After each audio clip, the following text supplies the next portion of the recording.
বিচার সংস্কার ও নতুন সংবিধানের দাবিতে ঠাকুরগাঁওয়ে এনসিপির কেন্দ্রীয় নেতাদের পথযাত্রা শুরু হয়েছে। দুপুরে জাতীয় নাগরিক পার্টি এনসিপির আয়োজনে পুরান বাসস্ট্যান্ডে এ পথযাত্রা শুরু হয়।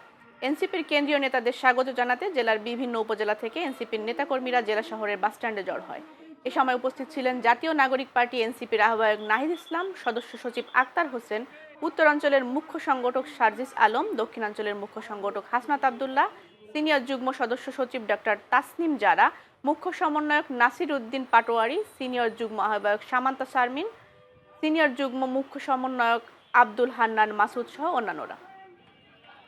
আমরা এনসিপির পক্ষ থেকে, আমাদের পার্টির পক্ষ থেকে আমরা পার্টি হওয়ার পরে বাংলাদেশের প্রত্যেকটা জেলায় যাচ্ছি। আমরা 64 জেলায় সকল মানুষের সাথে কথা বলছি, গ্রামে গঞ্জে চায়ের দোকানে এবং মানুষের নারীদের বাড়িতে গিয়ে আমরা তাদের সাথে কথা বলছি। যারা তাদের অভ্যুত্থানের গল্পগুলো আমাদেরকে জানাতে চান তাদের কাছে আমরা গিয়ে তাদের কথা শুনছি এবং আমরা চাচ্ছি এর মধ্যে দিয়ে, এই অভিজ্ঞতার মধ্যে দিয়ে বাংলাদেশে একটি শক্তিশালী রাজনৈতিক দল, নতুন যে দল, যেই বিকল্পের অপেক্ষা সকলের ছিল, সেই বিকল্প গড়ে উঠছে।